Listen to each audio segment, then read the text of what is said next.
ছাত্ৰ ছাত্ৰীসকল science tutor Assam চেনেলৰ পৰা মই ইউসুফ আলীয়ে আৰম্ভ কৰিছোঁ আজি ক্লাছ 10 বিজ্ঞানৰ 4 নম্বৰ চেপ্টাৰত কাৰ্বন আৰু তাৰ যৌগ। আজি হল পাৰ্ট 3। ইয়াৰ আগতেও দুটা ক্লাছ দিছিলোঁ। আজি হল 3 নম্বৰ ক্লাছ। 3 নম্বৰ ক্লাছত মই আৰম্ভ কৰিছোঁ প্ৰথমতে হোমোগনীয় শ্ৰেণী কাক বোলে উদাহৰণ দিয়া। হোমোগনীয় শ্ৰেণীটো হল যি শ্ৰেণীৰ যৌগত একে কাৰ্যকৰীমূলক উপস্থিত থাকে সেই শ্ৰেণীটোক হোমোগনীয় শ্ৰেণী বোলে। যি শ্ৰেণীৰ যৌগত একে কাৰ্যকৰীমূলক উপস্থিত থাকে। ইয়াৰ আগৰ ক্লাছত মই দিছিলোঁ কাৰ্যকৰীমূলকৰ বিষয়ে। Alcohol, aldehyde, ketone, carboxylic acid এইবিলাক কাৰ্যকৰীমূলক আছিল। ইয়াৰ যিকোনো এটা কাৰ্যকৰীমূলক দি এটা যৌগৰ শ্ৰেণী লিখিলেই সেইটো হোমোগনীয় শ্ৰেণী হ'ব। উদাহৰণস্বৰূপে মিথানল CH3OH, C2H5OH, C3H7OH ইত্যাদি। ইয়াত চোৱা OH গোটেইকেইটাত OH কাৰ্যকৰীমূলক আছে এলকহল, গতিকে মিথানল, ইথানল, প্ৰপানল, বিউটানল, পেণ্টানল এইদৰে গৈয়ে থাকিব। কাৰ্যকৰীমূলক কিন্তু এটাই থাকিব, গোটেইকেইটাত এটাই থাকিব। ঠিক তেনেকৈ এলডিহাইড দিও আমি এই হোমোগনীয় শ্ৰেণী বনাব পাৰোঁ। কিটোন দি কাৰ্বক্সিলিক এচিড দিও আমি হোমোগনীয় শ্ৰেণী বনাব পাৰোঁ। এইটো হ'ল এলকহলৰ হোমোগনীয় শ্ৰেণী, একে কাৰ্যকৰীমূলক আছে গোটেইকেইটাত। তাৰপিছত হোমোগনীয় শ্ৰেণীৰ বৈশিষ্ট্য লিখা। হোমোগনীয় শ্ৰেণীৰ বৈশিষ্ট্য হ'ল 1 নম্বৰত হোমোগনীয় শ্ৰেণীৰ দুটা ওচৰা ওচৰি যৌগৰ আণৱিক সংকেতৰ পাৰ্থক্য CH2। ইয়াত চোৱা হোমোগনীয় শ্ৰেণী ইয়াত আছে, ইয়াৰ পৰা ইয়ালৈ কাৰ্বন এটা বাঢ়ি গৈছে, ইয়াত কাৰ্বন এটা আছিল, ইয়াত দুটা আছে, এটা কাৰ্বন বাঢ়ি গৈছে। আৰু হাইড্ৰোজেন ইয়াত 3টা আছে, ইয়াত 5টা আছে, গতিকে হাইড্ৰোজেন দুটা বাঢ়ি গৈছে, এটাকৈ কাৰ্বন বাঢ়ি গৈছে আৰু দুটাকৈ হাইড্ৰোজেন বাঢ়ি গৈছে। ইয়াত ইথানলৰ পৰা প্ৰপানলত এটা কাৰ্বন আৰু দুটা হাইড্ৰোজেন বেছি আছে।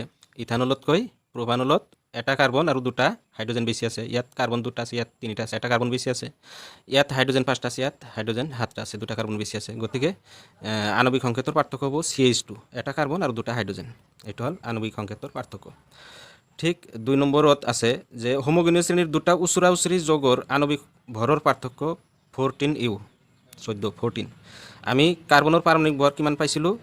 12 পাইছিলোঁ আৰু হাইড্ৰোজেনৰ 1 পাইছিলোঁ। ইয়াত হাইড্ৰোজেন পৰমাণু যিহেতু দুটা আছে, গতিকে হাইড্ৰোজেনৰ 1ৰ লগত 2 পূৰণ কৰিলে 2 হ'ব, আৰু কাৰ্বনৰ আছে 12 আৰু 2 যোগ কৰিলে 14। গতিকে মিথানলতকৈ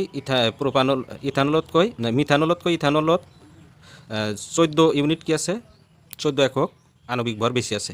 আকৌ ইয়াত ইথানলতকৈ প্ৰপানলত 14 ইউনিট আণৱিক ভৰ বেছি আছে। গতিকে দুটা ওচৰা ওচৰি যৌগৰ আণৱিক ভৰৰ পাৰ্থক্য হ'ব কিমান?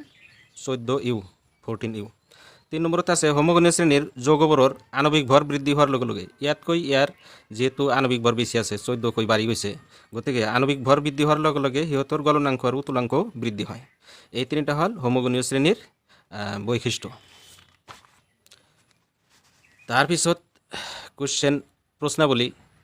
প্ৰশ্নাৱলী তোমালোকৰ পেজ নাম্বাৰ 68 পেজত আছে, কিতাপত আছে, চোৱা 68 পেজত আছে। কুৱেশ্যন নম্বৰ 1 আছে পেণ্টেনৰ বাবে কেইটা গঠন সমযোগী আঁকিব পাৰিবা?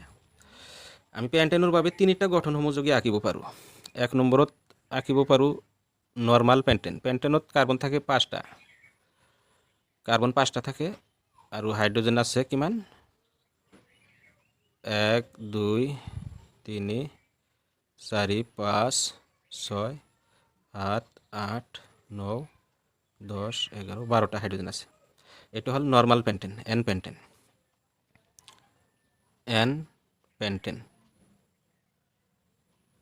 2 নম্বৰত হ'ব আইসোপেণ্টেন। কাৰ্বন 4টা দি এটা কাৰ্বন আমি এনেকৈ শাখা বনাই দিব পাৰোঁ, দিলে ইয়াৰ নাম হ'ব আইসোপেণ্টেন।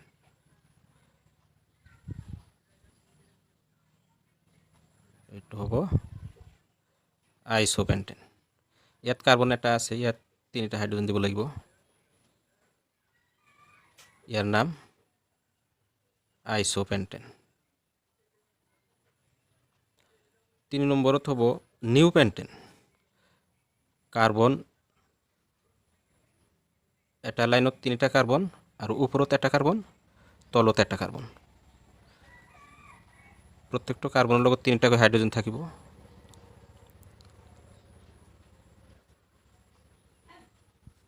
তিনিটাকৈ হাইড্ৰোজেন থাকিব।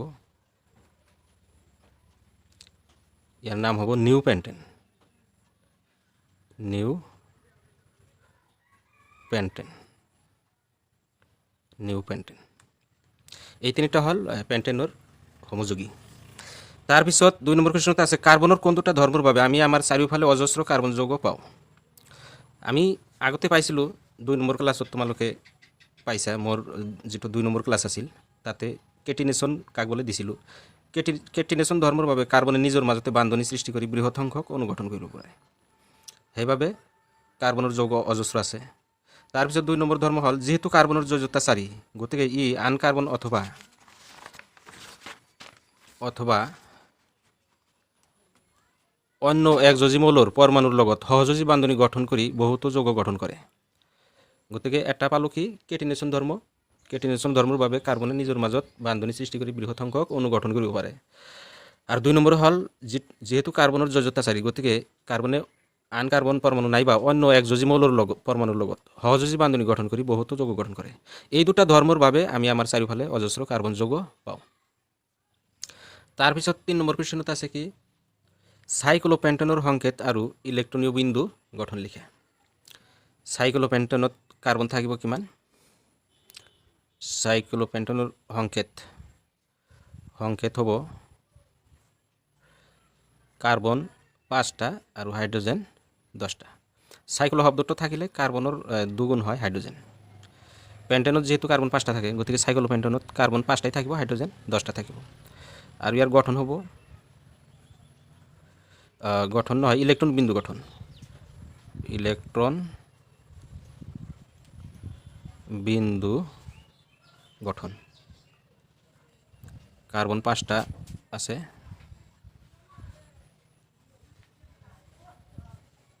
5টা কার্বন আর প্রত্যেকটা কার্বনের লগত দুটাকৈ হাইড্রোজেন থাকিব, দুটাকৈ হাইড্রোজেন থাকিব প্রত্যেকটা কার্বনত।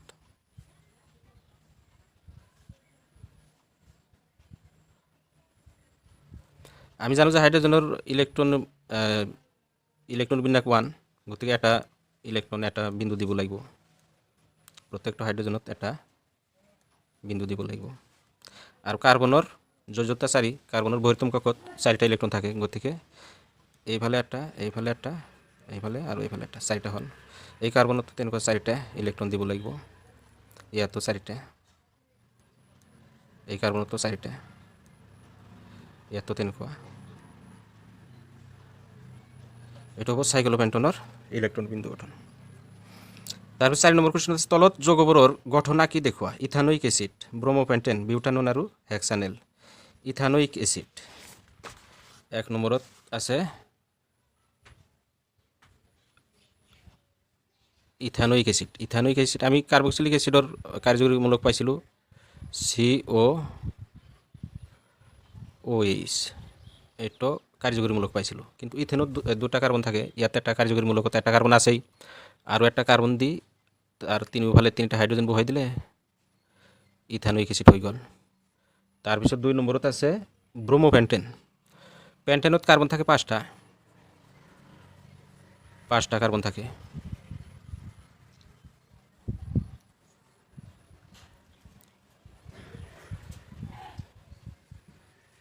পেন্টেনত 5টা কাৰ্বন থাকে আৰু হাইড্ৰোজেন থাকে 12টা। তাৰ শেষৰ একটা হাইড্ৰোজেন উঠাই দি ব্ৰোমিন লিখিলে ব্ৰোমোপেন্টেন হৈ গ'ল। তাৰপিছত 3 নম্বৰ কুৱেশ্যনত আছে 3 নম্বৰত আছে বিউটানন। আমি কিটনৰ পৰা বিউটানন আহিছে, কিটনৰ পৰা, গতিকে বিউটাননত কিটনৰ যিটো কাৰ্যকৰীমূলক সেইটো আহিব। কিটনৰ কাৰ্যকৰীমূলক আমি পাইছিলোঁ CO, আৰু দুয়োফালে অনাবদ্ধ বান্ধনী আছে। যেহেতু বিউটানন কৈছে, বিউটানৰ পৰা বিউটানত 4টা কাৰ্বন থাকে, ইয়াত 3টা কাৰ্বন আৰু একটা বাওঁফালে কাৰ্বন দিলেই হৈ যাব। ইয়াত 3টা হাইড্ৰোজেন থাকিব, আৰু ইয়াত তলত আৰু ওপৰত এটাকৈ হাইড্ৰোজেন, আৰু সাইডৰ কাৰ্বনত 3টা হাইড্ৰোজেন থাকে। এটা হল বিউটানন। তাৰপিছত হেক্সানেল 4 নম্বৰত আছে হেক্সানেল। হেক্সানেল নেল শব্দটো আহিছে এই এলডিহাইড গ্ৰুপৰ পৰা। এলডিহাইডৰ আমি কাৰ্যকৰীমূলক কি পাইছিলোঁ CHO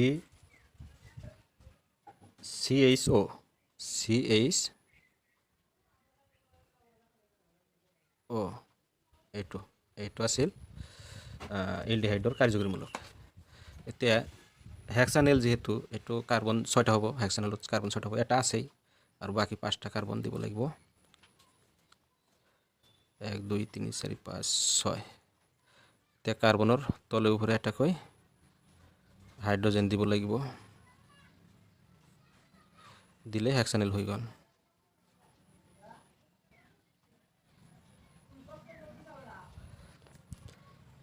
তাৰপৰ 5 নম্বৰ কোয়েশনত আছে তলৰ যৌগবোৰৰ নাম লিখা। ইয়াত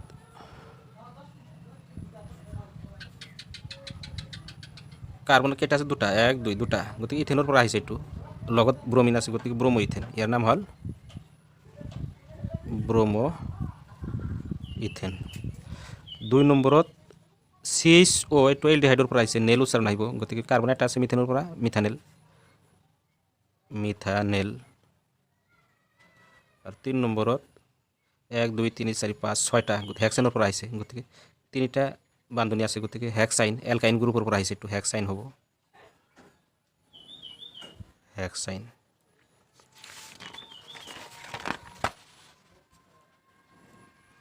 ইয়াত কুৱেশ্যন লিখা হৈছে জাৰক পদাৰ্থ কাক বোলে? উদাহৰণ দিয়া। কিছুমান পদাৰ্থ আছে যিবোৰে আনক অক্সিজেন দিব পাৰে, সেইবোৰক জাৰক পদাৰ্থ বোলে। আনক অক্সিজেন দিব পাৰে, অক্সিজেন যিবিলাক পদাৰ্থই অক্সিজেন দিব পাৰে সেইবোৰক জাৰক পদাৰ্থ বুলি কোৱা হয়। যেনে ক্ষাৰকীয় পটাছিয়াম পাৰমেংগানেট, আম্লিক পটাছিয়াম ডাইক্ৰোমেট, এইবিলাক হ'ল জাৰক পদাৰ্থ, এইবোৰে আনক অক্সিজেন দিব পাৰে। আমি এটা বিক্ৰিয়া পাইছিলোঁ এলকহলৰ পৰা ইথানোইক এচিড লৈ ৰূপান্তৰ কৰা যিটো বিক্ৰিয়া, ইথানলৰ পৰা ইথানোইক এচিড লৈ ৰূপান্তৰ কৰা যিটো বিক্ৰিয়া আছিল, তাতে এই ক্ষাৰকীয় পটাছিয়াম পাৰমেংগানেট আৰু আম্লিক পটাছিয়াম ডাইক্ৰোমেটে কি কৰিছিল? জাৰক পদাৰ্থ হিচাপে কাম কৰিছিল। এতিয়া কুৱেশ্যন আহিছে যোগাত্মক বিক্ৰিয়া বা হাইড্ৰজেনেশ্যন কাক বোলে? উদাহৰণ দিয়ে। বিৰাট ইম্পৰ্টেণ্ট কুৱেশ্যন এইটো, তোমালোকে ভালদৰে চাবা। এইটো ইয়াৰ ঔদ্যোগিক প্ৰয়োগ লিখা। পেলাডিয়াম বা নিকেল অনুঘটকৰ উপস্থিতিত অসম্পৃক্ত হাইড্ৰকাৰ্বনৰ লগত হাইড্ৰজেন যোগ হৈ সংপৃক্ত হাইড্ৰকাৰ্বন উৎপন্ন হয়, ইয়াকেই যোগাত্মক বিক্ৰিয়া বা হাইড্ৰজেনেশ্যন বোলে। উদাহৰণ হ'ল অসম্পৃক্ত হাইড্ৰকাৰ্বনৰ কথা কৈছে। অসম্পৃক্ত হাইড্ৰকাৰ্বনৰ উদাহৰণ হ'ল দুটা হাইড্ৰজেন, দুটা কাৰ্বন আৰু 4টা হাইড্ৰজেন। ইয়াত মাজত দুটা বান্ধনী আছে, গতিকে এইটো অসম্পৃক্ত হাইড্ৰকাৰ্বন হৈছে। এইটো হ'ল ইথিন, এলকিন গ্ৰুপৰ পৰা আহিছে ইথিন। এই ইথিনক নিকেল অনুঘটক, ইয়াত পেলাডিয়াম বা নিকেল অনুঘটকৰ কথা কৈছে, গতিকে আমি যদি নিকেল অনুঘটক এটা আনো, নিকেল অনুঘটকৰ উপস্থিতিত অসম্পৃক্ত হাইড্ৰকাৰ্বন, এইটো অসম্পৃক্ত হাইড্ৰকাৰ্বন, অসম্পৃক্ত হাইড্ৰকাৰ্বনৰ লগত হাইড্ৰজেন যোগ হৈ সংপৃক্ত হাইড্ৰকাৰ্বন উৎপন্ন হয়। ইয়াত যি বান্ধনী আছিল অসম্পৃক্ত আছিল, এতিয়া বান্ধনী এটা হ'ব, গতিকে সংপৃক্ত হাইড্ৰকাৰ্বন হ'ব, সংপৃক্ত হাইড্ৰকাৰ্বন উৎপন্ন হয়, ইয়াকেই যোগাত্মক বিক্ৰিয়া বোলে। তাৰমানে হাইড্ৰজেন যোগ হৈছে, সেইকাৰণে যোগাত্মক বিক্ৰিয়া। এইটো হ'ল ইথেন, ইথেন এটা হ'ল যোগাত্মক বিক্ৰিয়া। এতিয়া যোগাত্মক বিক্ৰিয়াৰ ঔদ্যোগিক প্ৰয়োগ কি? ইণ্ডাষ্ট্ৰি বা উদ্যোগত কি ধৰণে এই যোগাত্মক বিক্ৰিয়াৰ ব্যৱহাৰ হয়? ইয়াৰ ঔদ্যোগিক প্ৰয়োগ হ'ল নিকেল অনুঘটকৰ উপস্থিতিত উদ্ভিদৰ তেল হাইড্ৰজেনযুক্ত কৰি বনস্পতি ঘি উৎপন্ন কৰিবলৈ এই বিক্ৰিয়া সংঘটিত কৰা হয়। বনস্পতি ঘি মানে যে উদ্ভিদৰ পৰা যিবিলাক তেল উৎপন্ন কৰা হয়, সেই উদ্ভিদৰ পৰা উৎপন্ন হোৱা তেলৰ লগত হাইড্ৰজেন যুক্ত কৰি বনস্পতি ঘি উৎপন্ন কৰিবলৈ এই বিক্ৰিয়া সংঘটিত কৰা হয়। তাৰপিছত আছে প্ৰশ্নাৱলী 71 পেজত আছে ইথানলক ইথানোইক এচিডলৈ ৰূপান্তৰ কৰাটো কিয় এটা জাৰণ বিক্ৰিয়া? ইথানলৰ সংকেত আছিল C2H5OH আৰু ইথানোইক এচিডৰ সংকেত আছিল CH3COOH, ইথানোইক এচিড।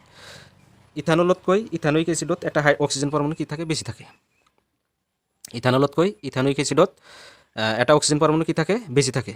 আমি জানো যে অক্সিজেন যোগ হোৱাটো এটা জাৰণ বিক্ৰিয়া, গতিকে ইথানলক যেতিয়া ইথানোইক এচিডলৈ ৰূপান্তৰ কৰা হয়, তেতিয়া এইটো এটা জাৰণ বিক্ৰিয়া হ'ব, কাৰণ ইথানলতকৈ ইথানোইক এচিডত এটা অক্সিজেন পৰমাণু বেছি থাকে। 2 নম্বৰ কুৱেশ্যনত আছে লোহা জোৰা দিয়া সময়ত অক্সিজেন আৰু ইথাইন দহন কৰা হয়, কিন্তু ইথাইনৰ লগত বায়ু কিয় ব্যৱহাৰ কৰা নহয়? লোহা জোৰা দিয়া সময়ত জ্বালাই কামত যেতিয়া অক্সিজেন আৰু ইথাইন দহন কৰা হয়, কিন্তু ইথাইনৰ লগত বায়ু ব্যৱহাৰ কৰা নহয় কিয়? অক্সিজেন ব্যৱহাৰ কৰা হয়, কিন্তু বায়ু ব্যৱহাৰ কৰা নহয় কিয়? আমি জানো যে অক্সিজেনে দহনত সহায় কৰে, সেইকাৰণে অক্সিজেন হ'ল দহনৰ সহায়ক পদাৰ্থ। সেইবাবে লোহা যোৰা দিয়া সময়ত অক্সিজেন আৰু ইথাইন কি কৰা হয়, দহন কৰা হয়। অক্সিজেনে দহনত সহায় কৰে। কিন্তু বায়ু হ'ল মিশ্ৰ পদাৰ্থ। বায়ুত বিভিন্ন পদাৰ্থ থাকে, অক্সিজেন থাকে, কাৰ্বন ডাই অক্সাইড থাকে, মিথেন থাকে, কাৰ্বন ডাই অক্সাইড থাকে, নাইট্ৰজেন থাকে। আমি বায়ুত কি পাইছোঁ, 21% অক্সিজেন থাকে আৰু 78% নাইট্ৰজেন থাকে বুলি আমি পাইছিলোঁ। অক্সিজেনৰ তুলনাত নাইট্ৰজেনৰ পৰিমাণ বেছি থাকে বায়ুত। বায়ু হ'ল মিশ্ৰ পদাৰ্থ। বায়ুত কম পৰিমাণে অক্সিজেন থাকে, অক্সিজেন থকাৰ বিপৰীতে বেছি পৰিমাণে কি থাকে, নাইট্ৰজেন থাকে। আৰু নাইট্ৰজেন হ'ল দহনত বাধাৰ সৃষ্টি কৰে, নাইট্ৰজেনে দহনত বাধাৰ সৃষ্টি কৰে। সেইকাৰণে ইথাইনৰ লগত বায়ু ব্যৱহাৰ কৰা নহয়। ছাত্ৰ ছাত্ৰীসকল আজিলৈ ইমানেই। ইয়াৰ পিছত আৰু এটা ভিডিঅ' তোমালোকে পাই যাবা এইটো চেপ্টাৰৰ পৰা। আৰু এটা ভিডিঅ'ত গোটেইখিনি চেপ্টাৰ শেষ কৰিম। ইয়াৰ আগতে দুটা ক্লাছ দিছিলোঁ। আজি হ'ল এইটো কাৰ্বন আৰু তাৰ যৌগ চেপ্টাৰৰ 3 নম্বৰ ক্লাছ। গতিকে আগৰ দুটা ক্লাছো চাবা। আৰু মোৰ এই ভিডিঅ'টো যদি ভাল লাগে তেনেহ'লে তোমালোকে বেছি বেছি লাইক কৰিবা, শ্বেয়াৰ কৰিবা আৰু কমেণ্টত জনাই দিবা। আৰু কোন কোন চেপ্টাৰ লাগে কমেণ্টত জনাই দিবা। লগতে মোৰ চেনেলটো ছাবস্ক্ৰাইব কৰিবা। ছাবস্ক্ৰাইব কৰিলে পিছৰ ভিডিঅ'বিলাক তোমালোকে সহজেই পাই যাবা। Thank U.